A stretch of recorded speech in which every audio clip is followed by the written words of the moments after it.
pastor for the past few months. He's been teaching Nick and I,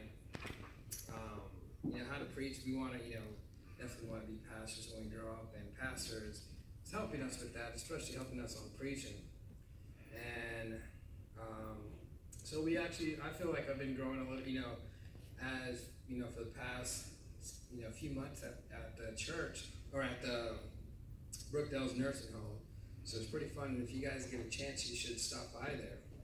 Now, today's sermon that I'm going to preach on is on soul winning.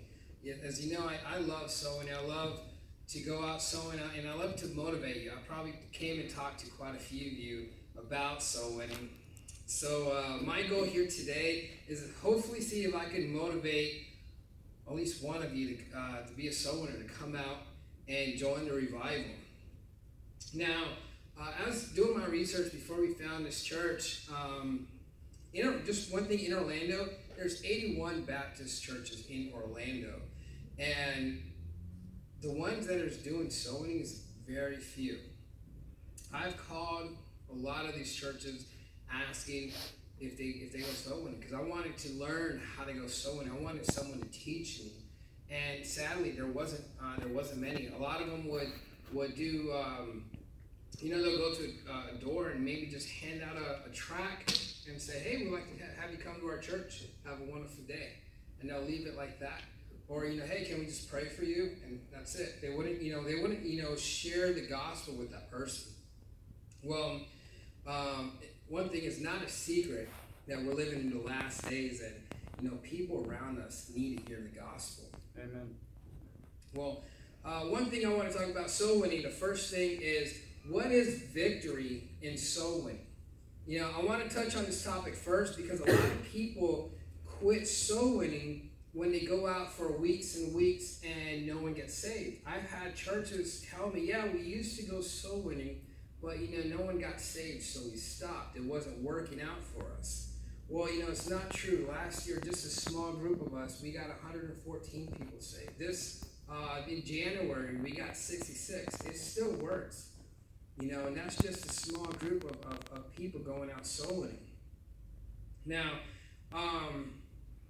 so a wrong mindset to have when out soul winning is if you go out soul winning for a day, just say you go out soul winning the whole day from sun up to sundown and no one gets saved, a wrong way to think is, hey, that was a bad day, no one got saved, it was a failure. You know what, yeah, that is kind of sad. But we're still warning people. We're doing God's work. And guess what? We're not going to have blood on our hands. So if you can, turn with me to Mark 16, verse 15. Mark 16, verse 15.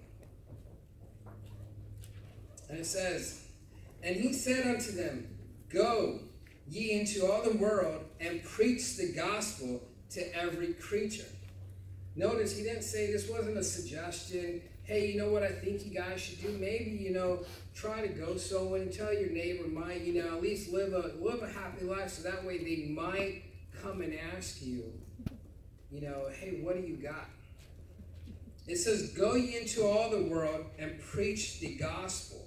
Like I said earlier, yeah, if no one gets saved when you're out soul winning, just know that in Mark it says it's a command from Jesus to preach the gospel. And as long as we're obedient, that's what matters.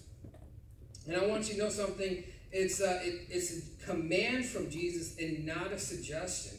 Soul winning is not a calling just for pastors. It's not something for pastors or for teachers or for a few people in the church.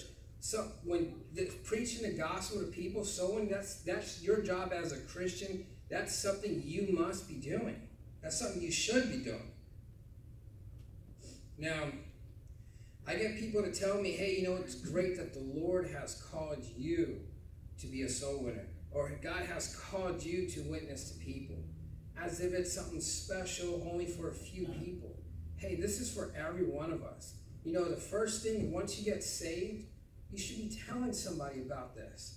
Because, what's the point? What's the reason you got saved? Don't you want somebody else to know, hey, I got saved. I'm excited about this. Let me go and tell somebody else about it. Now, again, soul winning is not a calling, but but for some, but it's a command from Jesus. This is something every Christian should do. And another thing is, does it make a difference whether we obey the Great Commission and seek to win souls or not? I mean, it makes a difference if for somebody who they had no idea, like just say right next door we had quite a few kids, had no idea the whole story of Jesus. If no one ever told them, there's so many churches around here, if no one ever told them about Jesus, they died, what would happen? They'd go to hell. But it matters to them that someone came up and told them about the gospel. I'd love for them to come and get baptized. It is sad that we go out and people get saved, and you know what? Probably they don't come. But you know what? The great thing is they will never see hell. So that's a wonderful thing. Now, what about those when they get saved? And then they get somebody else saved. I was in 2014, it was May. I was out with some friends, we're playing outside, and some guy came up to us and shared the gospel.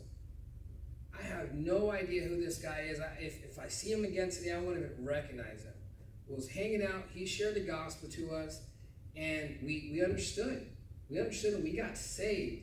And you know what? If he didn't do that, I'd be on my way to hell. And if he didn't do that, I wouldn't even be a soul winner today. And I thank God for him. So it makes a difference when you sow into other people. Now, what does it say in Romans? If you go with me to Romans 10, chapter 10, verse 14. It's how then shall they call on him in whom they have not believed? And how shall they believe in him who they have not heard? And how shall they hear without a preacher? Victory in soul winning is when you are obedient to the command regardless of the outcome of those who you speak with. That's how we receive our gift in heaven. Now, we don't go out, we don't go soul winning like the Jehovah's Witness. They think that, as they're going out knocking on doors and doing stuff, they think that's going to gain salvation. We don't do it for them. We do it because, hey, you know what? There's a hell. Which brings me to my next subject. Is there a hell? And if you go with me to Revelations 20, Revelations chapter 20, verse 11. It says, "And I saw a great white throne, and him that sat on it, from those whose face the earth and the heaven fled away, and there was found no place for them. And I saw the dead, small and great, stand before God, and the books were open. And another book was open, which is the book of life. And the dead were judged out of those things which were written in the books according to their works. And the sea gave up the dead which were in it, and death and hell delivered up the dead which were in them. And they were judged every man according to their works. And death and hell were cast into the lake of fire. This is the second death. And whosoever was not found written in a book of life was cast into the lake of fire." In Matthew 13:50 it says, "And shall cast them into the furnace of fire, and there shall be wailing and gnashing of teeth." Hell is a real place where people go if they're not saved. And it's easy for someone to get saved. All they have to do is put their trust and faith on Jesus Christ for their salvation. And you know what? It's our job to show them that. It's our job to show them why they need a Savior. There's so many people who have no idea. So many people actually come and say thank you. There's last year, one lady, her name was Veronica. I will never forget this. She was at home. Her house was in a trailer park. Her house looked so horrible. But we knocked on there, and she was doing her best to clean it. It was really impoverished place. And we asked, "Hey, you mind if I share, we talked to you about Jesus?" And she came to the steps, and we talked with her. We shared the gospel to her. She started crying. She had no idea. She had no idea the whole reason of why she needed to save. She had no idea about anything. When she got saved, she started crying. I was like, wow, this is amazing. And like I said, this is the reason why we go sowing, is because there is a hell. We don't want people to go there. Now, if you knew a family and they were in a house sleeping and there was a fire going on, would you just sit back and just call 911 and just watch the fire burn? But you knew there was a family in there. You know, you just sit back and like, oh, hopefully the fire department comes there sooner. You know, or would you call 911 and just run up to the door and start banging, hey, there's a fire, get out, come on. Well, that's kind of like, I hear people, hey man, I wish my cousin would get saved, or my nephew, I'm praying for them. Hey, that's your job. You pray for them. Now go out and talk to your family member. I'm glad Pastor came over, and it was great when he came and talked to my mom, and one of the first things he asked is about her salvation. I love that. That's awesome. I'm glad she's saved. She's not right now. She's in a hospital. It's not going well for her. But we're on top of that. And I would love for my brother to get saved. In fact, I would love if my grandparents were still alive. And I wish I knew the gospel back then so I could share the gospel to them. But as far as I know, they died without knowing Jesus. And that's a sad thing. But what if you did nothing and there was a house that was burned on fire? What if you did nothing? Now, can you imagine in a great white throne, a friend, a family member, or neighbor shouting your name, crying, if you knew what was going to happen to me, why didn't you tell me anything? Why didn't you warn me about this? Why didn't you tell me how to get saved? I mean, can you just imagine that? You're just looking. When we all get to heaven, we're all going to wish that we did more to get more people saved. We're all going to just wish, hey, man, I can't believe I wasted so much time. I could have done more to get this person saved. I could have done just a bit more. Which brings me to my next topic. It says, is there blood on your hands? Esther chapter 8, verse 6. I love this verse. It shouts out to me. It says, for how can I endure to see the evil that shall come unto my people? Or how can I endure to see the destruction of my kindred? If someone you don't know doesn't get saved and they die and goes to hell, it's a tragedy. But how much more of a tragedy if it's someone you know, a family member, a friend, a neighbor, or a coworker? How much more of a tragedy if they die and they go to hell and you had the opportunity to share the gospel? Tomorrow's not promised, and I wish I could do more. I wish, I really wish, my uncle, I want to, Raquel and I, we were talking, we want to go to Puerto Rico, and we want to, go there as a mission trip to our whole family. We want to win them because, they're all Catholic, and they all have the wrong way of salvation. We want to make sure they're all saved. We made it a mission to every person at least we know, either they heard the gospel, and we're going to, we want to make sure if they die and they reject Jesus Christ, there's no blood on our hands. But we want to win as many of our family members we can to Christ. Now here in Ezekiel 33, Ezekiel 33:8 says, when I say unto the wicked, O wicked man, thou shalt surely die, if thou dost not speak to warn the wicked of his way. That wicked man shall die in his iniquity, but his blood will I require at thine hand. Now I know we're all busy with work and family and our day-to-day lives and the things we need to do in life. I understand. But if we have time for social media and entertainment, we have time for sowing. Let's not forget to give some time to soul winning. Let's not pass up the opportunity to warn somebody of what's to come. You don't need to go at it in a hard way. You just find an opportunity. Be wise about how you at least start off with your family members, your friends, your co-workers. Don't let there be blood on your hands. Which brings me to the last part. So try to keep it under 20.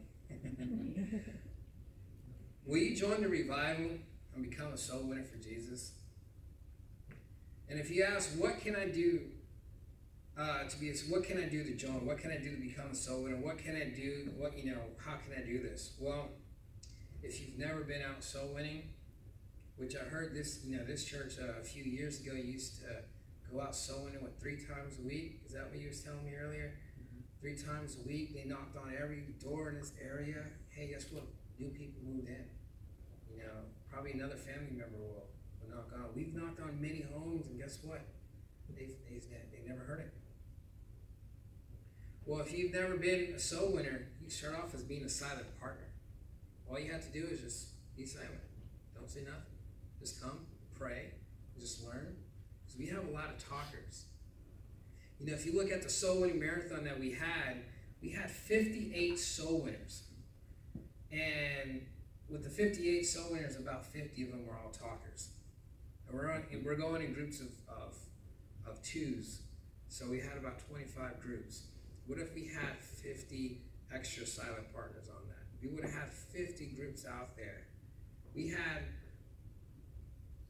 total 50 salvations, right? Yes, 50 salvations we had there. I mean, that's an amazing thing. What if we would have gotten, we probably would have gotten 10 more, or maybe 50 more, who knows? But we do need some more silent partners. Just come out.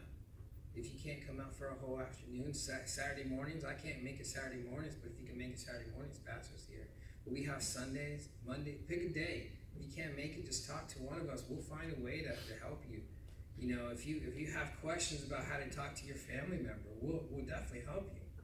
Learn the basic Romans road and memorize it. I mean, that's just the simple, that's what I did. I didn't have someone to teach us, so we looked online, was finding many ways. We looked up the basic Romans road, and we slowly started adding things and talking to the closest people around us. And I know you guys could do it. So it's fun. It's a life-changing fun. And imagine the angels in heaven celebrating when you lead someone to the Lord. And you have changed that person's life forever, and that person will never see the flames or feel the flames of hell. And imagine if they end up becoming a soul winner, and they just start winning other people to Christ and do the same thing. So that's my sermon today, and I want to motivate you guys to become a soul winner. See if you could fit a time into your week, into your day. At least talk to a neighbor. If there's someone in your family that you haven't spoke to, or a neighbor, or or a coworker, find an opportunity and share the gospel with them. It'd be a shame if someone went to hell and they were 10 feet away from the answer. So here's my sermon for tonight. I think I made it under 20 minutes. And so I'm going to popcorn pass it to Pastor.